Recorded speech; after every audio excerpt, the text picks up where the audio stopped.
morning. Good morning. I'm Joelle. It's good to be here. One of my jobs is that I lead an organization that helps churches to go green, including helping Pilgrim to put up solar panels. Shout out to Rick, who I met earlier. And my other job is that I am mama to two kids, a fifth grader and a first grader, and they love playing soccer. Are there any soccer players here? At least one. So my 7-year-old Max once almost broke a lamp in our house with a soccer ball, and do you know what he said afterwards? He said, "I guess I'm just too awesome of a soccer player for this house to handle." I am honored to be your guest here today and so thankful that Reverend Michael invited me. And I'm not only a guest in this church, I'm a guest in any church because my family is Jewish, so we pray in a different way, in a different language, and in a different kind of building. But I know that for this community, it is the first Sunday in Lent, the Sunday after Ash Wednesday. So I brought a teaching from my tradition to share for this day. Rabbi Simcha Bunim lived in Poland more than 200 years ago. He taught that everyone should carry 2 little pieces of paper, one in each pocket. So if you're here at church in clothes that have pockets today, any pockets down there? You could put one hand in each of your pockets while I tell the story of what Rabbi Bunim said should go in each one. If not, you can put your hands into imaginary pockets. Is everyone ready? Okay. He said on one piece of paper in one of your pockets, it should say, "I am just dust and ashes." So that's like Ash Wednesday. Lent is a time when Christians and churches around the world are remembering the same thing, that we are all made from dust. That's the note in one pocket. But we have 2 pockets, and Rabbi Bunim had 2 pockets. So he taught that we should have a second piece of paper in the other pocket that says, "For my sake was the world created." So let's see if we remember. Is everyone paying attention down there? Okay. What does the first piece of paper say? I am but dust and ashes. Does anyone remember what the second piece of paper says? For my sake was the world created. 2 messages, one in each pocket. Because sometimes we need help remembering one, and sometimes the other. Sometimes we need to remember we're all just dust. We're no better than anyone else. Our bodies can get hurt and get sick, like everyone else's bodies. But sometimes we need to remember that each person is so important. It's as if God created the whole world for you. My kid Max doesn't need any help remembering how awesome he is, even when he makes mistakes, but I sometimes do. Sometimes I need to take out that pretend piece of paper in my other pocket and remember, for my sake was the world created. We all have stories in our pockets, not just 2, so many. Some of our stories are the same, and lots of our stories are different. And one of the stories you and I both have in our scriptures is the story of Noah's Ark. How many people saw a picture in your mind right away when I said Noah's Ark? I'd like to have the kids help me very quickly retell at least the beginning of the Noah story. Does anyone remember how it starts? Yes.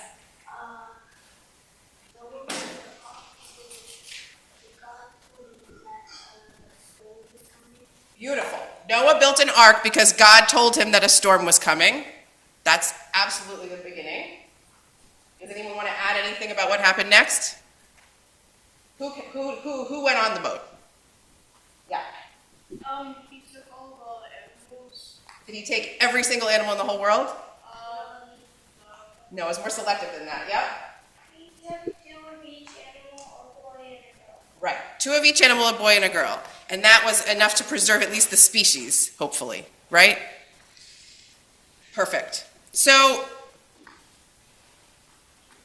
one of my jobs, as I mentioned, is helping folks in churches like this one to think about how to stop using dirty energy that hurts living things and switch to cleaner energy, like by using solar panels or sun and wind energy.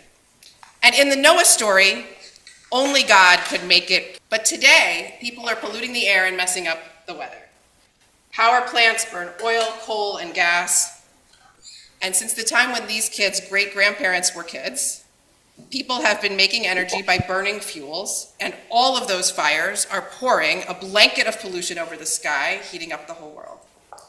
That's what we call climate change.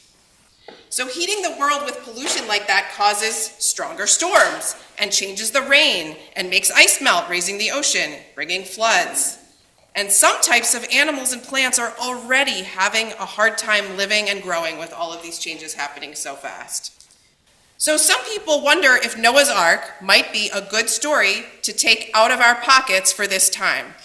But I'm wondering what you all think. So think for a minute about this question. Who thinks Noah's Ark is a good story for helping us figure out what to do about climate change? A few hands. Okay. And who thinks Noah's Ark is not such a good story for helping us figure out what to do about climate change? A few more hands. Okay, I want to hear at least one thing from each person. So, is there someone down there who thought it was a good story for now for responding to climate change? I saw at least one hand down there. For you too. Did anyone want to share why?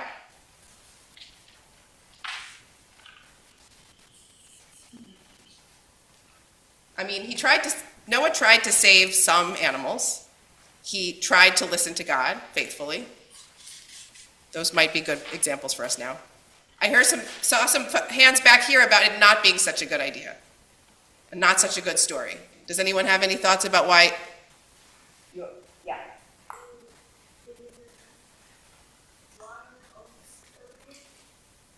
Because maybe the water that's coming is not all bad. Maybe it was just too much of it. Other ideas about drawbacks of using Noah? Yeah. Science has come a long way, and maybe we need more than just two male and female species. Right. And so much gets left behind, right? Yeah. Yes. I would like to say that it's a good story to talk about Noah and all the other stuff. But as far as science is concerned, we need Noah to just help whenever he can. But the good thing about it is Noah is just to build an ark, and it's a good story to listen to. Right. It's a nice story to listen to. Some people worry that it's become kind of our dominant picture in our mind for how to get through the climate crisis. And we need to look carefully at what it includes and what it doesn't include. So here's the biggest reason I think Noah's Ark isn't the story I want to take out of my pocket for right now. Noah thought God wanted him to build a boat that was big for a boat, but for the situation, it was much too small. It could only fit, as the kids mentioned, 2 of every animal.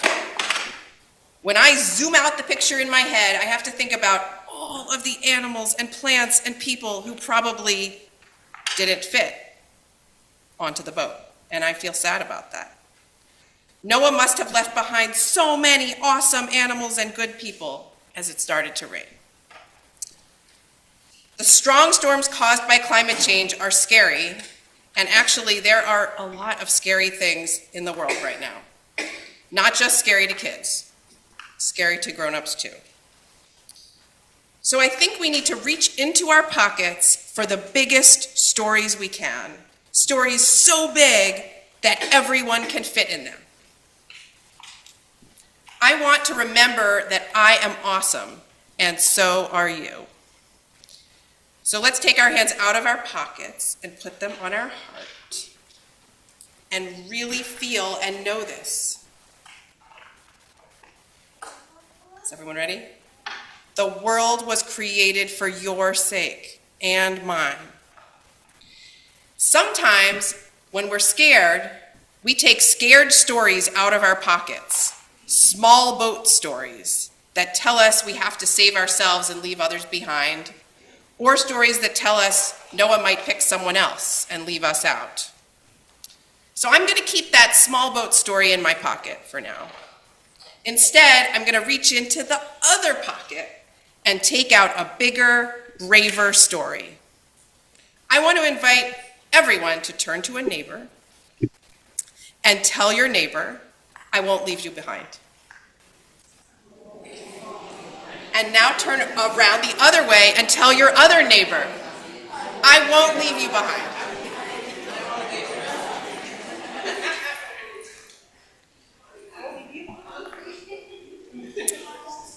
I learned a song recently that people are singing in Minnesota to help each other be brave.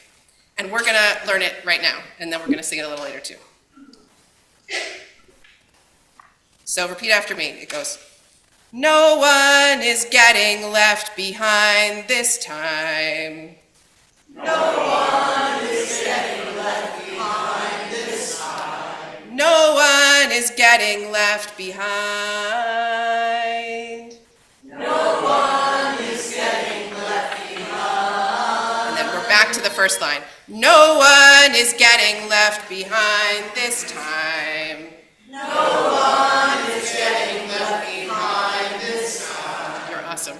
So then just repeat the words after me because they're a mouthful. It goes, we get there together or never get there at all. Ready? We get there together or never get there at all. One more time. We get there together or never get there at all. So this we sing 3 times, and the first time it ends on a low note. The second time we keep the note steady, and then the third time it goes high. It goes, we get there together, never get there at all. We get there together, never get there at all. We get there together, never get there at all. Okay? We get there together, never get there at all. We get there together, never get there at all. We get there together, never get there at all. We're going to sing it all together once, and then it'll come back later. Ready? No one is getting left behind this time. No one is getting left behind. No one is getting left behind this time. We get there together, never get there at all. We get there together, never get there at all. We get there together, never get there at all. I know we all have the Noah's Ark story in one pocket, and we can keep it there. But I hope you will keep this song, this big, brave song, in your other pocket, so it's also there whenever you need it.